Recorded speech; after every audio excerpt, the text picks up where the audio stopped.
All right, Erev Tov, everybody. Welcome. Pleasure to welcome you to Torah Motion's weekly Parshat Shavua Shir, and it's a pleasure to welcome back Rabbi Nathaniel Helfgot, no stranger to Torah Motion, and it's nice to have him back. Rabbi Helfgot is the rabbi of Congregation Netivat Shalom in Teaneck. We'll do a short intro, and serves as the chair of the Department of Torah Shavua at SAR High School in Riverdale. He's a accomplished author and really a big. He teaches a lot of Torah. He disseminates much Torah. He's written in many areas in Tanakh and Halacha, and it's one of the leading teachers in the modern Orthodox world. So nice to have you back. And want to thank our sponsors this evening, the Almans, who once again are sponsoring the Shir tonight in memory of Sharon and Rafal, in memory of Rafal's mother, Edith Alman. Esther Bat Rafal's Yortzeit is coming up on Rosh Chodesh Adar Aleph, and also in memory of his Rafal's uncle, George Alman Moshe Ben Sadok. So Yortzeit also coming up next week. May the Neshamot have an aliyot, and may we be blessed with good health and long life, and have occasions to come together for happy occasions. Okay, thank you very much. Rav Nadi, Vakasha. Okay, good evening, everybody. Thank you to the Almans, who are old friends, and it should be an Eloi Neshama, the learning that we do. I want to also thank my good friend Jay Kelman, Rabbi Jay Kelman, and Torah in Motion. I always say it's one of the most special organizations, disseminating Torah without across the board and no fear, and doing what they think is correct and right, and real bastion of Torah and ideas and thinking and not being afraid. So this evening I wanted to learn a little bit about the structure and purpose of Parshat Mishpatim, which at first blush seems to be a very a dry parasha for some people. For the first time, we get into a lot of nitty-gritty of the laws of the Torah. And in Europe, in some towns, I don't know if it still happens today in some shuls, but in some towns, on Parshat Mishpatim, they would have a kiddush in honor of the Chevra Shas, meaning like today we have a Daf Yomi, people get together. So there was a group of people who would learn either nightly or weekly. They called them the Chevra Shas. And the Chevra Shas in different communities, they would celebrate on Parshat Mishpatim, which made a lot of sense because Parshat Mishpatim has a tremendous amount of laws, and many of the laws, create on the basis of these laws. We have entire masechtot, entire tractates in the Talmud. Baba Kama. The tractate Baba Kama, which deals with nezek, which deals with damages, is based on a couple of psukim in Parshat Mishpatim, and the laws in Bava Metzia of Shomrim, the laws of what they call the Bailey. It's a very funny word, but that's what I guess they call it in English, and the laws of stealing, and the laws. All these laws are derived from the drashot that emerge from Parshat Mishpatim. And therefore, sometimes people decide, instead of actually doing a Parsha Shir, they give a Gemara Shir on Parshat Mishpatim. But I'm not going to do that. I want to focus on the Tanakh aspect and talk a little bit about the structure and the place of Parshat Mishpatim. And, again, depending on how much time, what we cover, I want to talk a little bit about what is emerging from the Bible. Now, let's first situate Parshat Mishpatim in the as they say in Hebrew, the retzef, in the continuity of the chapters that we have been studying. So, on one level, one notes that Parshat Mishpatim really is a kind of coda, and certainly the end of Parshat Mishpatim is a coda to what we've seen, to the entire narrative that began in chapter 18, 19, specifically chapter 19 of the book of Exodus. I often mention to people that if you think about the book of Exodus, if I had to give it a motto, the motto that I would give it is the verse that the words that Moshe said to Pharaoh when he confronted Pharaoh the first time, and he said, "Shalach et ami v'yavduni bamidbar." Let my people go, that they should worship me in the desert. And if you divide the book of Exodus, basically chapter 1 through 17 can be connected to that, the first half of that verse. The first half of Sefer Bamidbar, from chapter 1 through 17, the enslavement of the Jewish people, the choosing of Moshe, the selection of Moshe, the makot, the plagues, all those things, the actual bringing of the Korban Pesach, of the Paschal sacrifice, the killing of the firstborn, the fact that the Jews leave Egypt, the Israelites leave Egypt, the crossing of the sea, that all takes place up until chapter 17. From chapter 18, 19, 20 on, it's the V'yavduni bamidbar, and they shall worship me in the desert. First, we have the story of Matan Torah, the story of the giving of the Torah, the text of the Aseret HaDibrot, the 10 statements, followed by some of the details that emerge from the 10 statements, which is what we call Parshat Mishpatim, followed by a covenant ceremony at the end of Parshat Mishpatim. So, and then, of course, from Parshat Mishpatim, we go into Parshat Truma, the building of the Mishkan, which is trying to create a symbolic home for God and God's presence, not just on Sinai, but going with the people. The Asuli Mikdash, the Shachanti B'tocham, the continuity of Sinai, the portable Sinai, which is the tabernacle. So the first half of the book is Shalach et Ami, and all of the ramifications of that. And the second half of the book is V'yavduni bamidbar. And therefore, what we're doing here the last few weeks is we're really getting into the V'yavduni bamidbar, and serve me to serve God on the mountain, and serve God in the desert, and eventually serve God throughout the life and the history of the Jewish people. And I wanted to note that if one looks carefully, one can see a little bit of a kind of structure, and this has been noted by a number of writers when we come to the book of Mishpatim. And I want to note, so to speak, two structures, and then go into some more detail.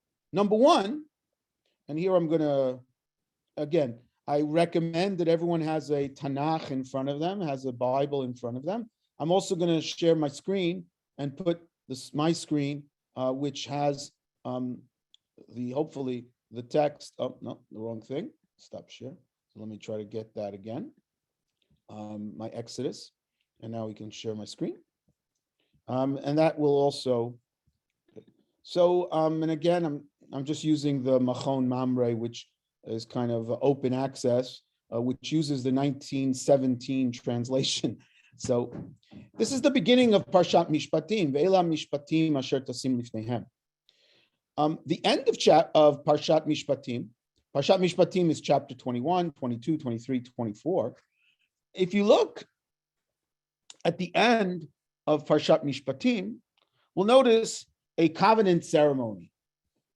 God said to Moses, Moses told, God said to Moses, go up, you and Aaron and Nadav and Avihu, and Moses alone will go up. And Moses writes down, and they have this whole ceremony. And Moses takes the book of the covenant, he reads it, and the Jewish people say, Na'aseh v'nishma. The Jewish people did not say Na'aseh v'nishma in chapter 19 when they first approached Sinai. it's only at the end of the story, according to the Pshat, the simple reading of the text, where they say Na'aseh v'nishma. In chapter 19, which was last week's parsha, when they first came to Sinai, and God began, and God said to them, if you listen, and you listen to my covenant and keep my covenant, and you will be my treasure, you will be Mamlechet Kohanim v'Goy Kadosh. Eila hadvarim asher tidaber el bnei Israel. He tells them, Vayanu kolam yachdav vayomru kol asher diber Hashem na'aseh. Everything that God says, we will do. So chapter 19 begins with, chapter 19, so to speak, begins with Na'aseh, with God presenting them that he is going to enter into covenant with them. Im shamot tishma b'koli, ushmartem et briti, vitam lisgula mikol amim. And you will be a holy people. Mamlechet kohanim v'goy kadosh. And the people said Na'aseh, but they don't yet have the nishma.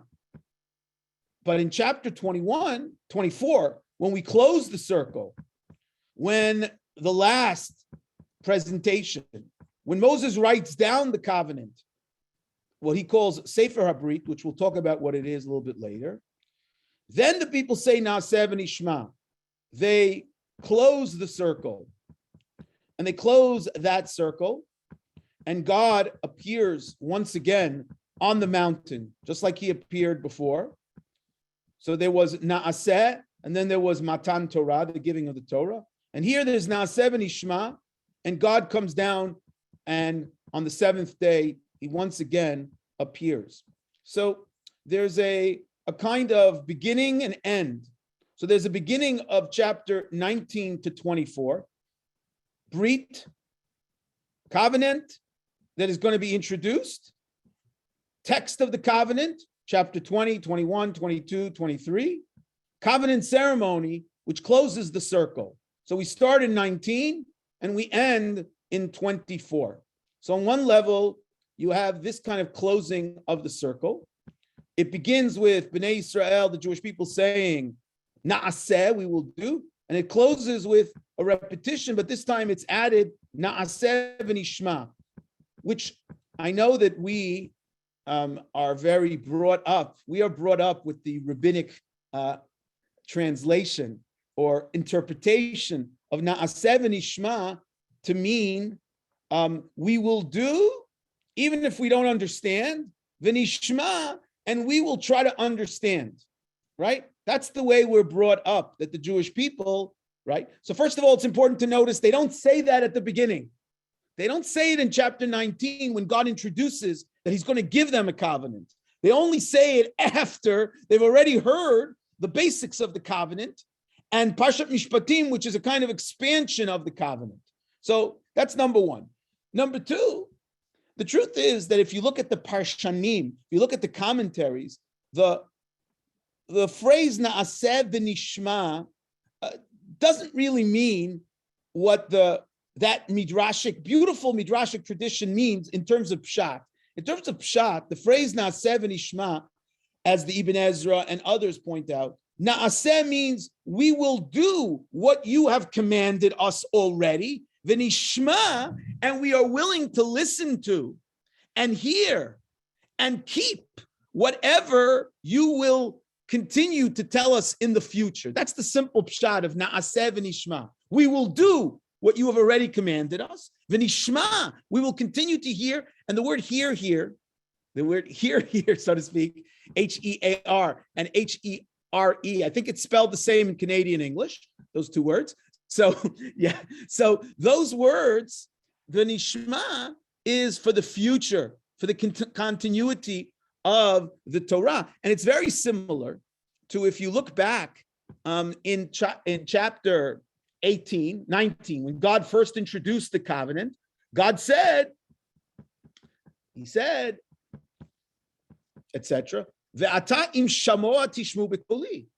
If you will hearken to my voice. So again, lishmoa in the context of the biblical, and especially in the context of this section of the Bible, Lishmoa doesn't mean simply to hear.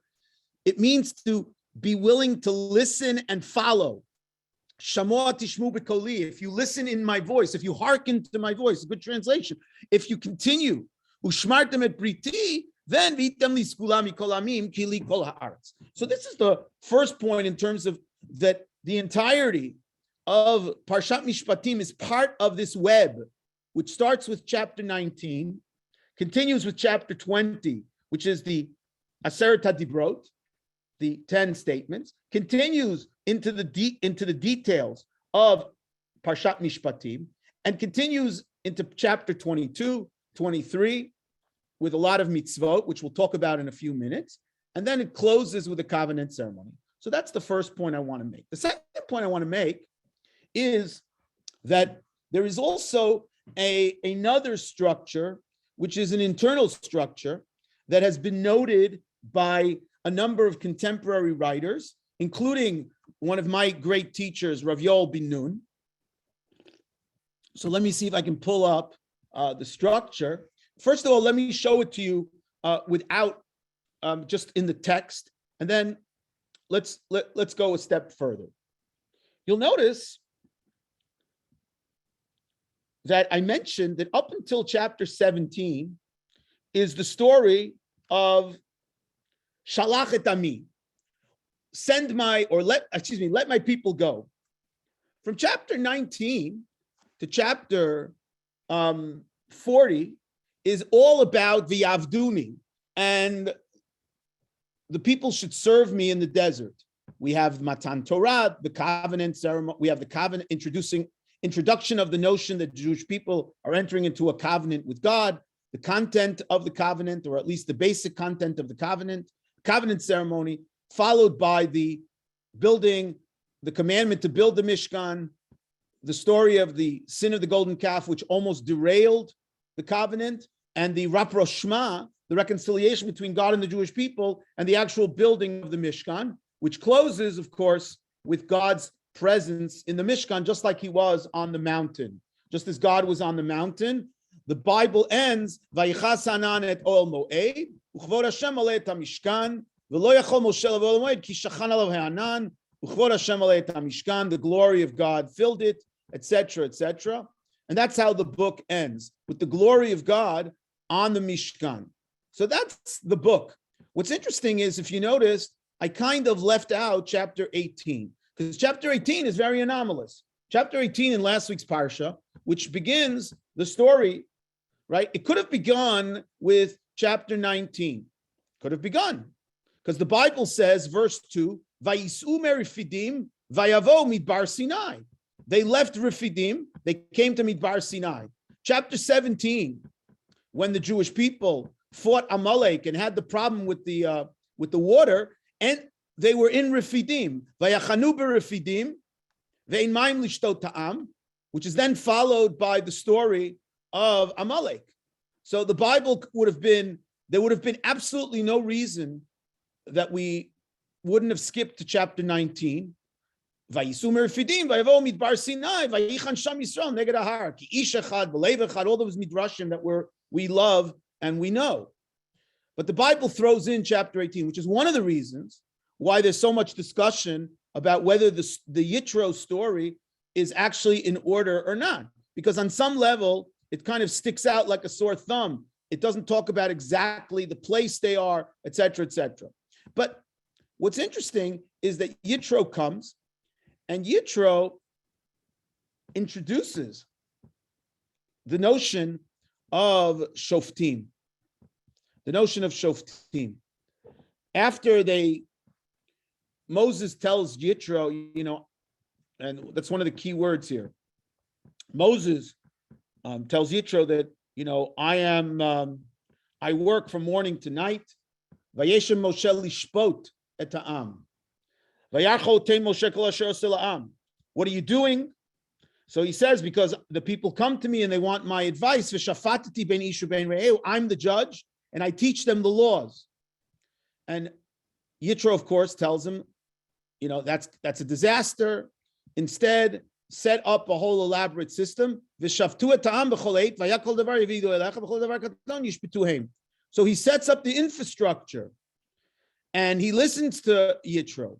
V'shavtu et ha'am b'chol eit. So you have the introduction of Judges, followed in chapter 19. After you have a whole infrastructure, you now have the actual introduction to the covenant, which is going to be the content that these judges are going to have to judge and deal with. And the Bible says, Atem ri'item asher asiti l'Mitzrayim. You saw what I did to Egypt, where I acted in a manner of miracles. Now, I'm no longer going to deal with miracles as much as I'm going to present a covenant to you. Notice the difference between ri'iyah and shmi'ah. Up until this point, atem ri'item. You saw what I did to Egypt. You saw the makot. You saw the plagues. You saw this. You saw that. Now you're going to hear God. God is no longer going to be so much visible. And you're going to keep my covenant. Vatem tiuli mamlechet kohanim v'goy kadosh. Elad dvarim asher diber bnei Yisrael. This is then followed by the preparations for the sin, for Matan Torah, for the giving of the Torah. Chapter 20, we get the Torah. Chapter 21, interestingly enough, begins once again, Ve'ela ha-mishpatim asher tasim lifneihem. So who's the lifneihem? Does it refer to the Jewish people? Or more likely, does it refer to the shoftim? The shoftim that were introduced in chapter 18 are now told the nitty-gritty. All of the people were at the revelation of Sinai. All of the people received the basic laws. All of the people heard and experienced God's voice and the chavayah, the experience of God's overwhelming, but now, in terms of the nitty-gritty, ve'ela mishpatim asher tasim lifneihem. These mishpatim are going to be put before who? Before the shoftim. And then we have the details, some of the details of the law.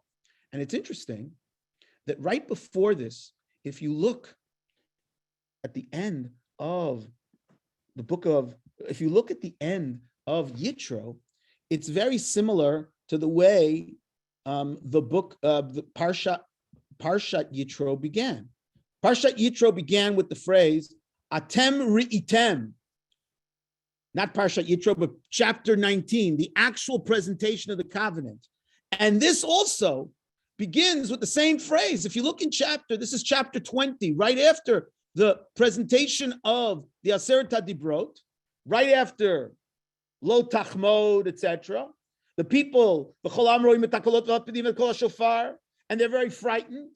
And they say, Daber ata imanu v'nishma, v'yidaber Hashem imanu.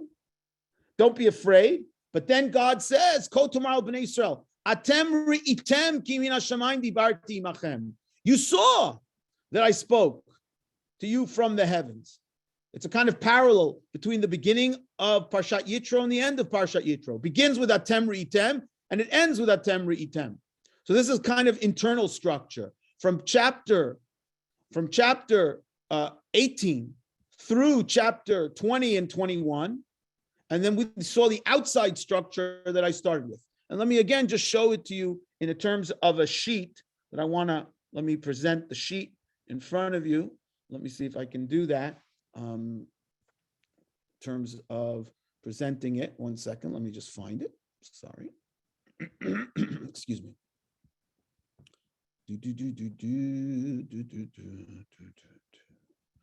Okay, so I will present this sheet. So now let me just share my screen. So if you look at this Seder Umivneh, so want to make it a little bigger? Can you expand it just to make it a little wider? Let me see if I can do that. I don't know. I don't know if I can. I'm sorry, it went away. I don't know if I can. Let me just. We can do it by pinching our screen. I'm sorry? All we have to do is pinch the screen. Let me see if I can make it a little bigger like this. Okay, a little bigger. Yeah. We can widen it ourselves. Okay. So if you look, you see that it starts, the structure is Bikur Yitro. Yitro comes and blesses God. They eat a meal together, which is in this reading, potentially Seudat Abrit, a meal that reflects the fact that Yitro is coming to share with Moshe. Atzat Yitro, the actual suggestions, advice of Yitro, Minui Shoftim Re'uyim, and the appointment of proper judges. Then, right after that, in chapter 19:20, we have Ma'amad Har Sinai, the experience of standing at the foot of Sinai, Aseret HaDibrot, the actual Dibrot, followed by the end of chapter 20, which has a little bit of mitzvot. And those mitzvot are introduced with the phrase, Atem Re'item, followed by Ve'ela HaMishpatim Asher Tasim Lifnehem, the Mishpatim, which are going to be played out by the Shoftim. So this is parallel to this. Of course, in the middle, of course, is Matan Torah. And at the end, we have not just Yitro having a meal with Moshe, and not just Yitro having the Olah Uzvachim, but in chapter 24, the Jewish people as a whole enter into covenant. There's a covenant ceremony. There's Naaseh v'Nishma. There's Olot Uzvachim. There are Korbanot. And in that context, there is ultimately what that represents as a Seudat Brit. So in a certain sense, the structure begins with Yitro and his coming and his recognition of God's greatness, and the introduction that there's going to be Shoftim. And if you have Shoftim, you need Mishpatim, because you have the structure, then you have the content, and then you have, of course, the Chatima, the closure, which introduces us to this. Okay, now I want to go, that's number two. Number three, I want to now go into how the Bible begins presenting some of the details of the law, which is Parshat Mishpatim. And I want to do this in two ways. First, I want to focus on the very first section of Parshat Mishpatim, and then I want to focus just a little bit more structure of the whole thing. So let's take again, we take a look, if I share my screen, we are, of course, sorry, can't share that yet. So let's go back for a second. Let me find my thing again. Yeah, Exodus 21. So if we look at Parshat Mishpatim, we of course remember the Parshat Mishpatim, very, very strangely, the Elah HaMishpatim Asher Tasim Lifneim. These are the Mishpatim that you should put before you. When you buy the Hebrew slave, 6 years he should work, and on the 7th year he should go free. And we have all kinds of details about how, if he wants to, how he should go out, if he wants to stay, he can do this, he can do that. And then we talk about what happens with the Amma, with the maidservant, and how she goes out and how she should be taken care of and not taken care of. So it's the most strange thing in the world, because right after that, the Bible starts and goes into capital punishment. Makei ish v'met, mot yumat. And if it wasn't premeditated, then you have to have a place to flee, what we call an ir hamiklat, a city of refuge. But if you do it on purpose, then you even take him away from the altar. And if you hit your father, so we have all these. Now, if you would have woken me up at 3 o'clock in the morning and you would have asked me, where should Mishpatim begin? Where do you start a law code?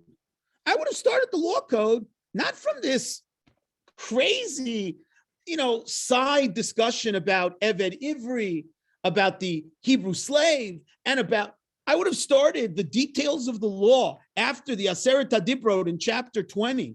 I'm starting chapter 21. I would have started from the beginning. Or I would have started, if you want to focus on civil law and not everything, I would have focused on simply talking. It's a perfect beginning. Makeh ish v'ameit mot yumat. Right? That would have been a perfect introduction. Makeh ish v'ameit mot yumat. It's a kind of absolute statement. A human life is invaluable. Human life has dignity, and you're held responsible. What am I starting with this crazy thing about Eved Ivri? Some detail about how an Eved Ivri stays and how an Eved Ivri goes and how this one comes. It's a very strange thing. And in fact, if those who like to read Rabbi Samson Raphael Hirsch on this passage makes the very fact that it makes no sense as an argument for the idea of Torah Sheba'al Peh. Because he says the book as itself makes no sense. The way that the Bible presents the laws makes no sense. And it only makes sense if Torah Shebichsav is really like notes that were taken at a lecture. And because the lecture was all over the place, so he talked like this. But really, you can't understand the Torah without Torah Sheba'al Peh. It's a wild argument, but it's very Hirschian, where he's fighting the reform, and he wants to show that Torah Sheba'al Peh, you cannot understand Torah Shebichsav without Torah Sheba'al Peh. And the proof is the fact that it makes no sense, the order. So so there's really three approaches. So that's one approach. But I think the simplest approach is one that is already implicit in a number of the medieval commentaries and has been developed at great length by others. And it's very simple. If you look carefully, it makes perfect sense why, when we're doing the expansion, if we take Mishpatim as an expansion, a what's the word in English? The tributaries of the Aseret HaDibrot. If Rav Sadia Gaon already said that all the Taryag HaMitzvot, all the 613 mitzvot, they emanate from the Aseret HaDibrot. If you look carefully in Parshat Mishpatim, if you see them all as derivative of the Aseret HaDibrot in some way, not necessarily in exact order, but you look at them in that way, then it makes perfect sense. Because if we go back to the Aseret HaDibrot, how does the Aseret HaDibrot begin? Anochi Hashem Elokecha, Asher hotzeiticha me'eretz Mitzrayim beit avadim. I am the Lord your God who took you out of Egypt. I am the Lord your God who took you out of Egypt. And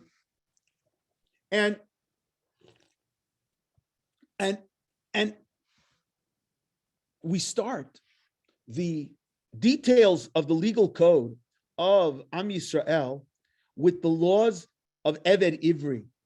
But what's striking, and this is what's so different than the cultures around, and I'm not getting into all the parallel stuff, but you look carefully, you'll see that there is a word that repeats itself in this little parsha over and over again.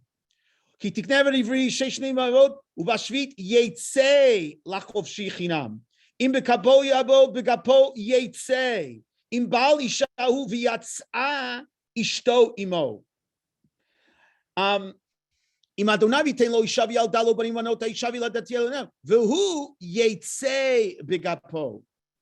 V'im yomar ha'eved ahavti et Adonai et ishti v'etbonai lo yetzei v'gisho adam alei v'gisho adel, etc., etc. V'im chor ish et bito le'ama lo tetzei ketzei ta'avadim, etc., etc.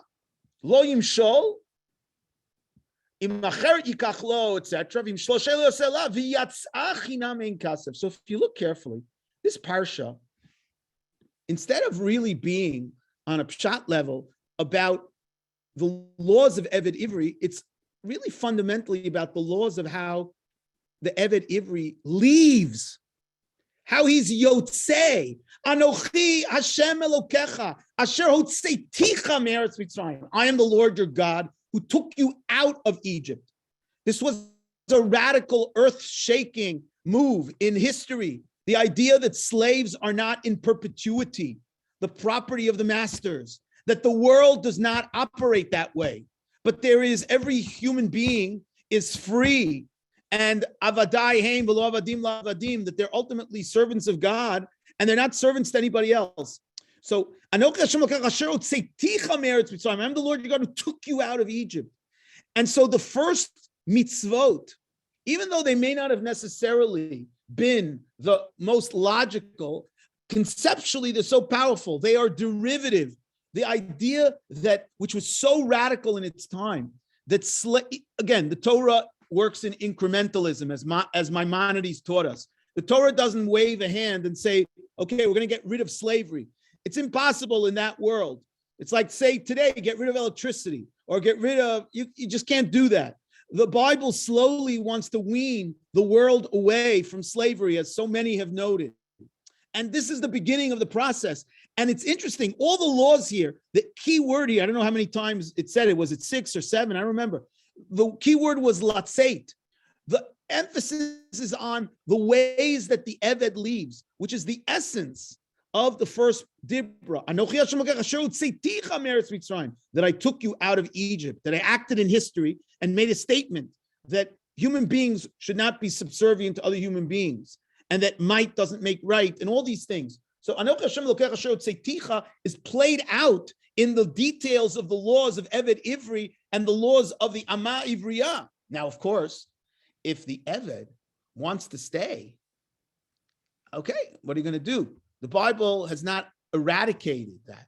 Even though in terms of Chazal, va'avado le'olam, so Chazal interpret, of course, that even le'olam is not le'olam, it's not forever, but le'olam means until the Yovel, until the Jubilee year, when everybody is set free and we have a reset in society to go back to the beginning of everything. Okay, that's one approach. So you have Hirsch, who says it makes no sense, it's totally jump, and the only way you make sense of it is because there's a Torah Shebaal Peh, and it proves that, because otherwise, why would you start your codex with this, detail about Eved Ivri? But I think the simple reading is you would start it because it is derivative of the essence of the first Dibra, derivative of the essence of the first Dibra, which is, of course, Anochi Hashem Elokecha. And then it makes beautiful sense. What's the next, after we finish discussing the Eved, what is the next series of laws? Makei ish v'meit, mot yumat, which is the beginning of the second part of the Dibrot, lo tirtzach. Makei ish v'meit, mot yumat is basically an expansion of lo tirtzach. Okay, that's a second point. The third approach was developed by Rav Mordechai Breuer. Rav Mordechai Breuer, he took a different approach, where he actually said something which is very, very interesting. And it fits in, especially with an interesting commentary. The simple pshat here, when the Bible says in verse 20, in chapter 21,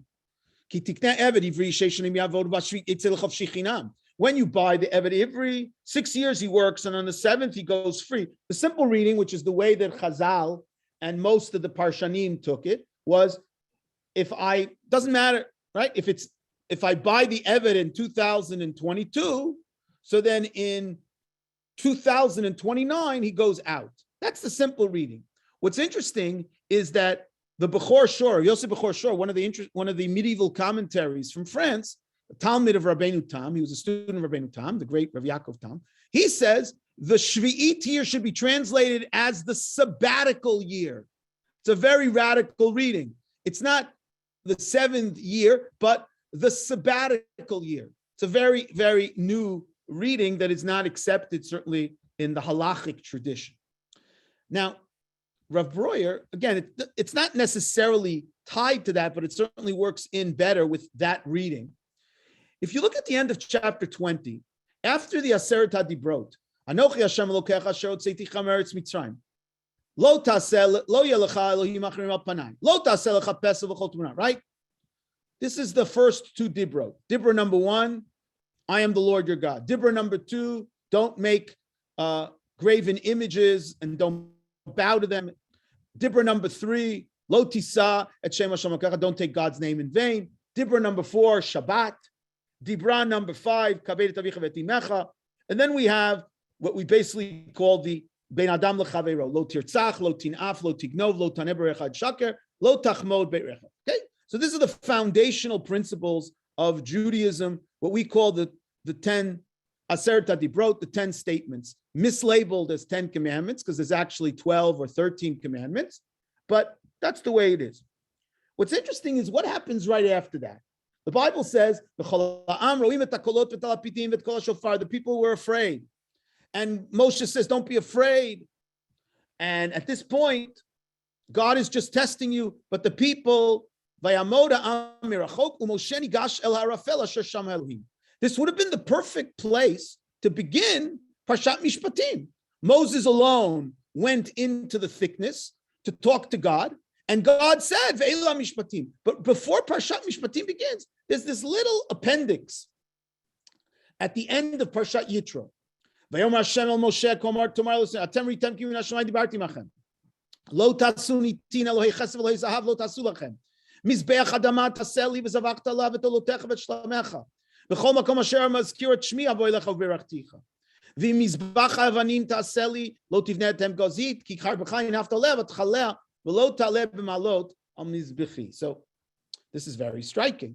Why do we have this little section at the end of chapter 20?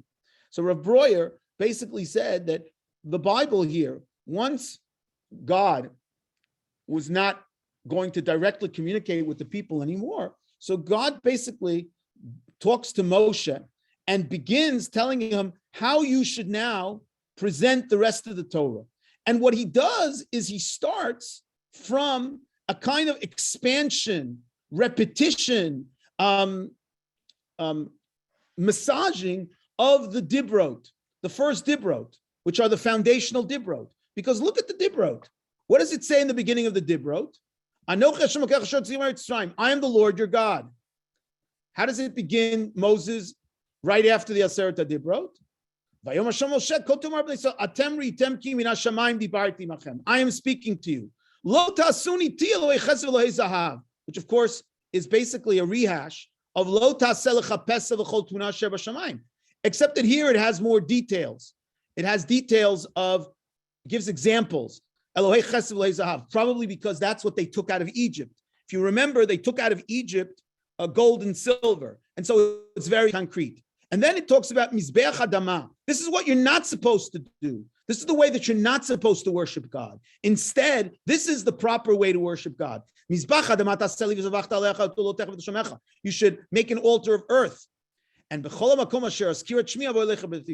every place where I cause my name to be mentioned, I will come unto thee and bless thee. Which of course means that God is saying that there are places where it's appropriate to mention his name. For example, when you offer korbanot, implying there are places where it's inappropriate to mention his name. And of course, that's a playoff of the third Dibra. Lo tisa et Shem Elokecha lashav, ki lo yinakeh Hashem et asher yisa shemo lashav. To mention God's name in vain is inappropriate. But there are appropriate ways. Any place that God has sanctified and he reveals himself, where I mention my name. So Rav Breuer says, if the mitzvot right after the people were afraid, so we have one, atem ritem, which corresponds to anochi.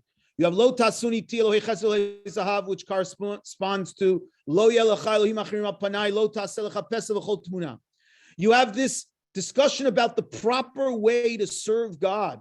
One of the proper ways is to make a humble mizbeach, and it's in that place where I will cause my name to be mentioned, as opposed to places where saying the name of God inappropriately is inappropriate. What's the next dibra? The next dibra, of course, is Shabbat. Etc., etc. So suggested Rav Breuer, this is exactly how Parshat Mishpatim begins. Parshat Mishpatim is a continuation on some level of the Aseret HaDibrot. This is derivative of the principle of Shabbat. The idea that 6 days you work, and on the 6 years he works, and on the 7th is basically a kind of derivative of Shabbat, just like Shemitah. We all know that we're in the sabbatical year this year. The Bible consciously makes an effort to parallel it to the Shabbat that we experience every week. If you remember the book in Vayikra, the Bible repeats the idea that the Shemitah year is Shabbat, Shabbat, Shabbaton, Shabbat, Shabbat, Shabbat. So too, Rav Breuer claims this is an expansion. Now, it connects, of course, to the fact that they were slaves just now. And so the experience of the slave is most relevant to them. But it's in the context of the Aseret HaDibrot. And then it makes perfect sense. Right after you finish discussing the laws of Eved Ivri and the laws of the Hebrew slave and the woman slave, you get to the next Dibrot, Makei Ish Vamet, Mot Yumat, which is, of course, derivative of Lo Tirtzach. Now you'll say, what happened to Kaveda Tavicha Vetimecha? So that shows up, Umakei Aviv Imo Mot Yumat, which of course is a derivative of the opposite of what it means to be Kaveda Tavicha Vetimecha, Umakalel Aviv Imo. And then, of course, we get into the laws of Nezek, the laws of damages. People fight, they hurt each other, they kill each other. Is it considered manslaughter? Is it considered? And then you get to the laws of hurting an Eved. And then you get to the laws of damages when you hurt a slave. And then you get into the laws of property damage, which is, of course, all derivative of the laws of stealing and lo tignov, etc., etc. And so, on some level, this entire structure of the beginning of Parshat Mishpatim is a playoff of those Aseret HaDibrot. Okay, so that's another way to do it. The final thing I'd like to speak about tonight is, there's so much more, but the final thing I'd like to speak about tonight is just to make the point, when we move from the world of the Aseret HaDibrot to the world of Mishpatim, we also, at first, we move from the world of, for all the lawyers, they know this term, from Causalistic law to Apodic law. Meaning, the other way. We go from Apodic law to Causalistic law. What do I mean by that? What I mean by that is, if you look, Aseret HaDibrot, interestingly enough, are absolute in their terms. There's no case law. It says, I am the Lord your God. Don't do this, don't do this, don't do this. Absolute. Do this, do that. Lo tirtzach, lo tinaf, lo tignov. Notice there's no discussion of what does it mean to murder? What does it mean to kill? What is manslaughter? What's first degree? What's second degree? What's third degree? When is something considered stealing? When is something not considered stealing? There's no case law. The Bible presents absolute principles. Apodic law, for all times, all places, God has commanded an absolute principle. Lo tirtzach. Don't get into details now. The first thing is the absolute. On the other hand, when we get into the world of Mishpatim, the first half of Mishpatim, here we're working in the world of case law. If this and this happens, then this and this happens. Notice that in the Bible, certainly in the second half of the Aseret HaDibrot, there's no punishments. It doesn't say lo tirtzach, don't murder. And if you murder, you're going to get killed, and you're going to get killed this way, and you're going to get killed. No. It has nothing to do with the punishment. It's an absolute moral law that God has laid down, that that's the way the world should work. Lo tirtzach, lo tignov, lo tinaf, this is not the world irrelevant of the punishment or not the punishment. It's a world that should have these absolute moral principles that are unchanging, etc., and not case-based. On the other hand, when we get, and now we come back to this, and I don't know if I can turn it. Sorry, let me just see this. This is too big, but If you turn your computer, I'm going to share something with you. And I'm sorry that it got, I'm sure there's a way to do it, but I'm not necessarily so capable of it. I'm going to share my screen. This is from a choveret. This is from a booklet. So I guess if you turn your computer screen, you can see it. I just turned my computer screen. So I don't know if that affects your computer screen or not.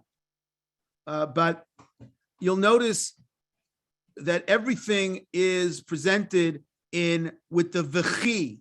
Ki tikneh, when you buy an eved ivri, v'chi yimkor ish et bito la'ama, when you do this, and if in this and this happens, makei ish v'meit mot yumat. But if you didn't intend to do this, v'chi azid ish al re'ehu, they should have made that also in bold. V'chi azid ish et re'ehu, if you had intention, then this and this happens. V'chi yirivun anashim v'ika ish et re'ehu.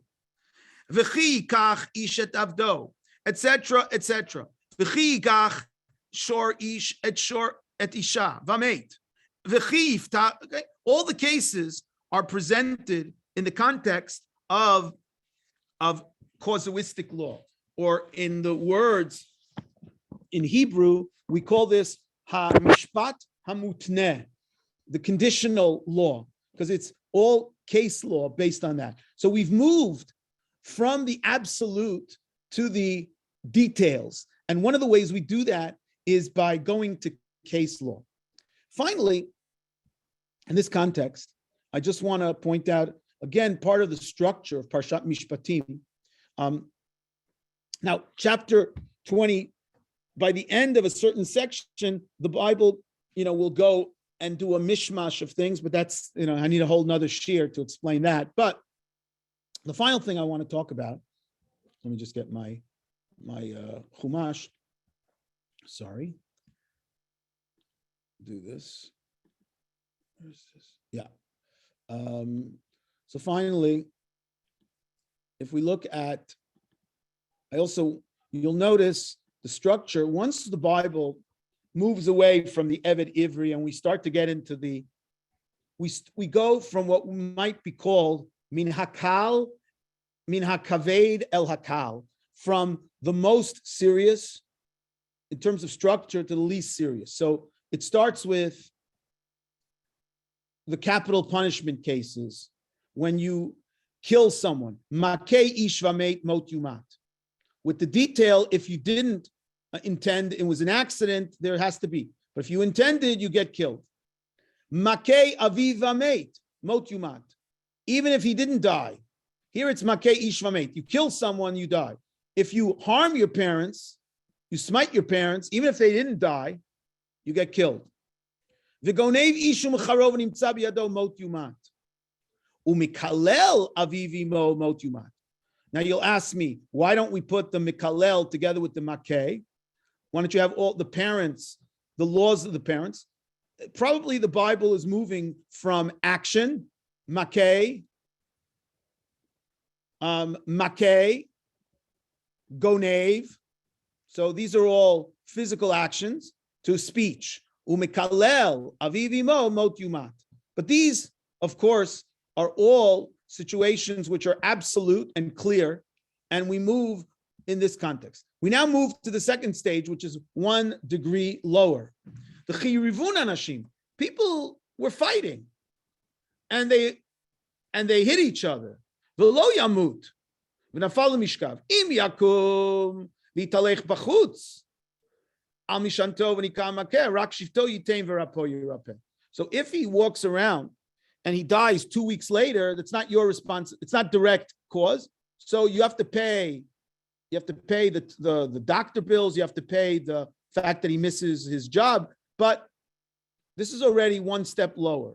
The same thing when you hit your slave, which again is 1 step lower in terms of the societal thing.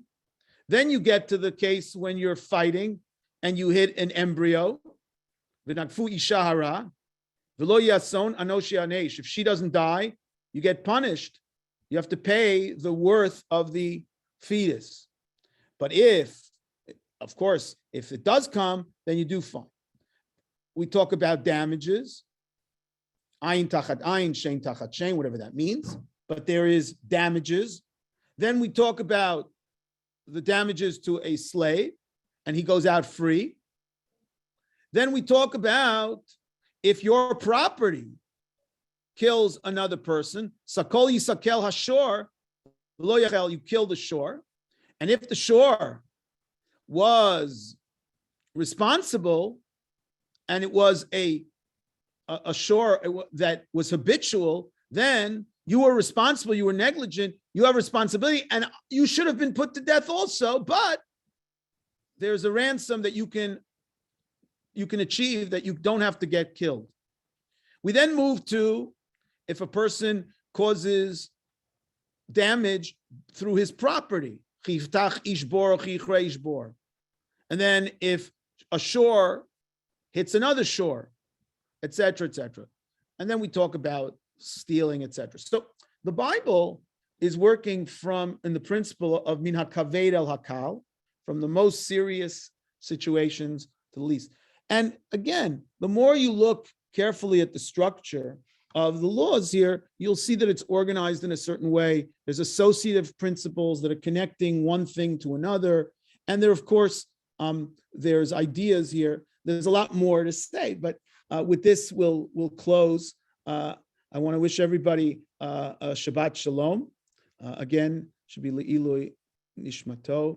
And I want to thank Jay again, and I hope people enjoyed a little different kind of parsha. It's not a narrative parsha, but it's certainly a parsha that has a lot to commend itself to. And we only talked about a little bit. There's a lot more that can be said on many of the prakim here. Thank you very much. Thank you, Rabbi Nani. Okay, always interesting. And Parashat Mishpatim, figuring out the structure, which law goes where. It's but of course, somebody just pointed out in the comments that to start with hitting wouldn't work well for Moshe because that's how we first met Moshe. It's just an interesting comment. But okay, lots. Thank you. By the way, where's the Mordechai Breuer thing? It's printed in one of his very early essays, but it might even be on the because I have a few of his sparring back here, but it's called. It was printed as an example about. It's called Pshat. Pshat Udrash or something, Sakanot V'Sikuyim or something like that. So he discusses that. It's in one of his programmatic essays. He talks about it. Okay. Thank you. All right. Tomorrow, my shir on the Siddur, 9 a.m. Everybody's invited. We're finishing up, getting to Psukei Zimra soon, please God. And then Sunday morning at 11:15, Rabbi Liebtag, who touched upon a little bit towards the end what you said, the V'chi Mufneh, going how you read a Sefer. It's always good. It's very different, but I'm saying I always like when you have two different speakers speak on the same topic, and then you hear the different perspectives, even what the same, different. And that's Rabbi Liebtag, of course, 11:15 on Sunday. Monday, continuing our series, Lindsay Guhart's on Islam for Jews. And then Mark Shapiro is back after a few-week hiatus, starting a new series on the rise of Reform Judaism, the rabbinic response. And then Tuesday, Alex Israel, and then our last series on Halakha. And Wednesday, Rabbi Kowalski is finishing his series on Sefer Shemot. And then Dr. Sokolow on the Tanakh putting together. And then next Thursday, back Malka Simkowitz, part 2 from her series that she just started this morning, and Shuli Mishkin. And then next Thursday night, Rabbi Shlomo Gemara from here in Toronto will be the vice principal at Chat will be giving the Parsha Shir next Thursday night, and then back Friday morning there's the Siddur. So that keeps you busy for the week. Please invite a friend. Please, Natty, you're welcome to let people in your shul know about it. You're a busy guy. I see some of my balabatim on the screen. Okay, it's always good. That's what we always like to have. But Baruch Hashem got people from all over the place, and that's what I tell everybody. The admission to the classes, they're free, but the admission is invite a friend. And of course, we want to thank the Almonds again for their ongoing ongoing support, and thank you very much. Okay, everybody. Thank you. Thank We you hope to very see- much. Thank you. Wonderful share. Thank you. And by the way, I think this coming week, Alex Israel is off. Oh, you are correct. Thank you for Yeah. reminding me, February 1st. Thank you for that. That's correct. Alex Israel is off this 1 week. He'll make it up for the 10-week part. Very good. Thank you. We forgot about that. It's great to have people who keep me on my toes and know more than I do sometimes about all the classes that are going on. Okay, so we'll have to learn extra. Have to do more. So hope to see you soon, and have a good night. Shabbat shalom. Everybody. Thank Okay. you. Shabbat shalom. Thank you. Thank you. Thank you. Thank you.